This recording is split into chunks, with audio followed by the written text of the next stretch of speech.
So the Ryder Cup, world-class decision-making, obviously Ryder Cup captaincy, all about trying to make the right decision. Describe some tough calls you had to make. Talk through a couple of them for us. Well, there's 4 tough decisions to make, and it's Friday morning, Friday afternoon, Saturday morning, Saturday afternoon, you're leaving 4 guys out. You have to tell them why you're leaving them out. That was the hardest thing I found. Captain's picks, not an easy thing to have to do. What was your thinking behind that? You know, being a captain sometimes is not easy.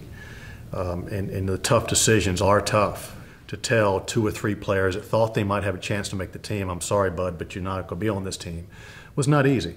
But as tough as they were, the 2 phone calls I had to make to the 2 players I did play that they were in, I'll never forget those conversations as long as I live. They were fantastic. And they're still sending you a check every year. But you're right. You know, of all the Ryder Cup things, as grand as the event is, I wish we could play more than 8 players a match. Yeah. That's just the one thing I would change. These are world-class players, and they don't come over here to sit on the sideline. Yeah. But that's tough.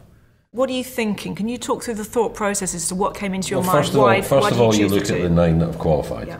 You look at the composition of that 9, and you look at what's missing. You look who's just missed. You look who's played well in the last 3 months coming into it, and you put all jumbled into a big melting pot, and you come out with your picks. You need to be picking guys who have just come into the game and just missed out. And now, do you like the process? How it's? Well, it seems to be a lot fairer. It's 5 from the world rankings, it's 4 from the European Tour, and it's 3 picks. And I think there's no perfect system, and there are tough decisions to be made.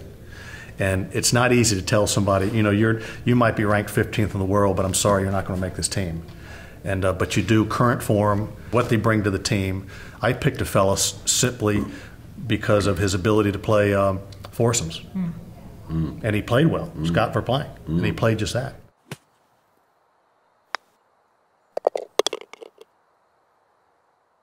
Momentum's key though, isn't it? You said that form coming in, you kind of look for a guy who's hot as well sometimes, Sam. If they're being on good form, has picked up a win. It's usually black and white. It's just right there. Yeah. It's sticking you right in the face. Who are you going to pick?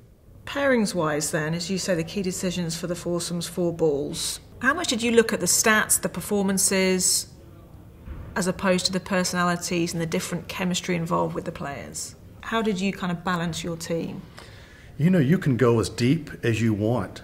Tom Kite called me before I left for the Belfry. He says, you know, I've got all these statistics on all the players and how they perform. And I said, don't waste my fax paper, because I'm not that type of player. I like to go by feel. I know these players. I played against them for many, many years. I think a lot of times your first instinct is your best choice. But you do look at personalities. You look at the golf ball they play. You look at the types of games they play.